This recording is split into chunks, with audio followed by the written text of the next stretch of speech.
Si le 20 décembre, Dédi Sesanga accède à la magistrature suprême, au niveau politique, qu'est-ce qu'il change? Institutionnel et politique. On commence par là.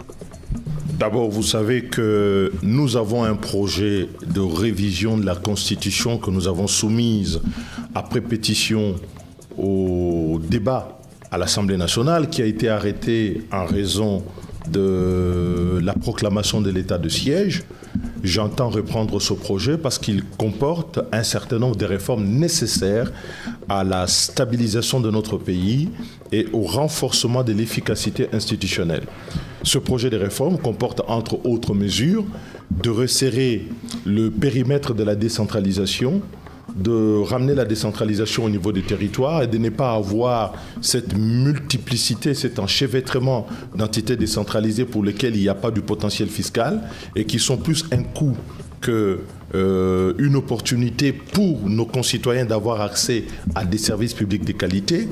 Vous voyez, nous avons proposé dans cette révision constitutionnelle de changer la composition du Conseil supérieur de la magistrature parce que nous considérons que dans sa composition actuelle, elle est trop corporatiste et n'aide pas à renforcer l'exercice citoyen, redevable et responsable de la manière dont la justice est rendue dans notre pays. Nous avons également changé les règles dans cette constitution d'entrée en fonction du gouvernement. Nous sommes en période électorale, il y a une forte énergie pour la conquête du pouvoir, mais vous verrez que lorsque nous avons le président élu, la première question qui va se poser, c'est comment on compose le gouvernement. Cela va prendre 4 à 6 mois et toute cette énergie que l'on a mis en place pour mobiliser le peuple, elle va s'estomper. Donc le système que nous proposons dans cette révision constitutionnelle, c'est que le Premier ministre, il est nommé.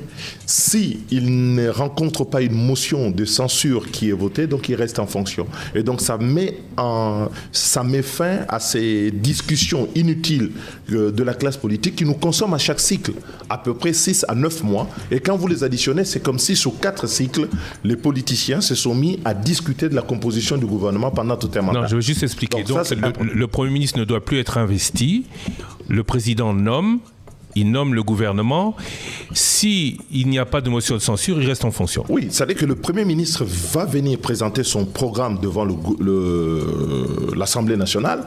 Et si l'Assemblée nationale, il y a une motion, on en discute. S'il n'y a pas une motion qui est votée, ça passe automatiquement. Parce que l'inconvénient du système actuel, c'est quoi? Vous avez un individu qui va vous dire, moi je vais être ministre des Affaires sociales. Il va bloquer la formation du gouvernement pendant autant de temps. Mais en réalité, notre Constitution est fondée sur les règles de la responsabilité. Donc, quand quelqu'un n'est pas d'accord avec une politique qui est mise en place, il doit se manifester par le biais de vote d'une motion de censure. Alors, ces chantages qui se font entre politiciens retardent l'entrée en fonction du gouvernement. Et quand le gouvernement vient entrer en fonction, il entre suffisamment tard avec très souvent des casseroles. Comme on a vu d'ailleurs avec le président sortant, entre le temps où il est entré en fonction et le temps où le gouvernement est entré en fonction, c'est comme ça que vous avez eu le scandale de 100 jours. Et donc, il faut que le président puisse avoir à l'avenir le moyen d'entrer en fonction très rapidement.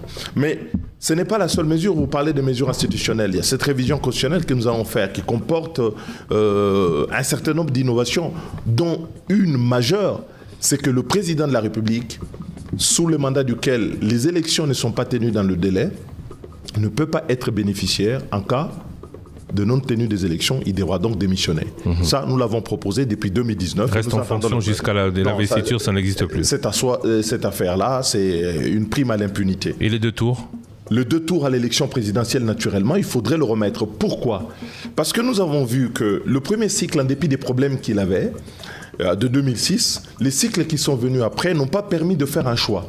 Le premier tour permet aux Congolais de s'exprimer sur le choix de projet que les candidats présentent. De sorte à ce que lorsque les alliances se font, elles se font au second tour sur le projet et sur l'indication que le peuple a donnée.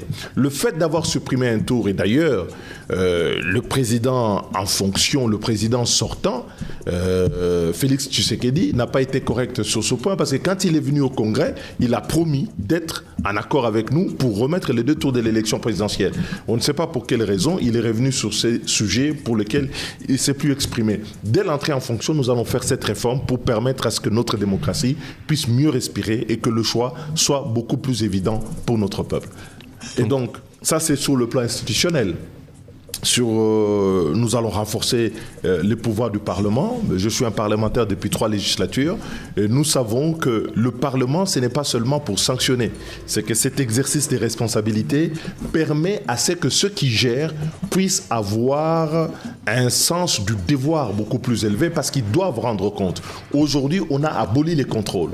Les majorités considèrent, aujourd'hui, quelle soit cette majorité que l'on a eue sous Joseph Kabila ou la majorité de l'Union sacrée, que le fait d'abolir les contrôles, c'est protéger le gouvernement, mais en réalité, on a cassé le pays. Et en parallèle, on a développé des contrôles qui sont dans des cadres légaux peu clairs, comme ceux de l'IGF, d'autres institutions, alors qu'en réalité, le centre du contrôle de l'action publique, de l'action des pouvoirs publics, ça doit être le Parlement. Et donc j'entends restaurer le Parlement dans son rôle et dans sa mission.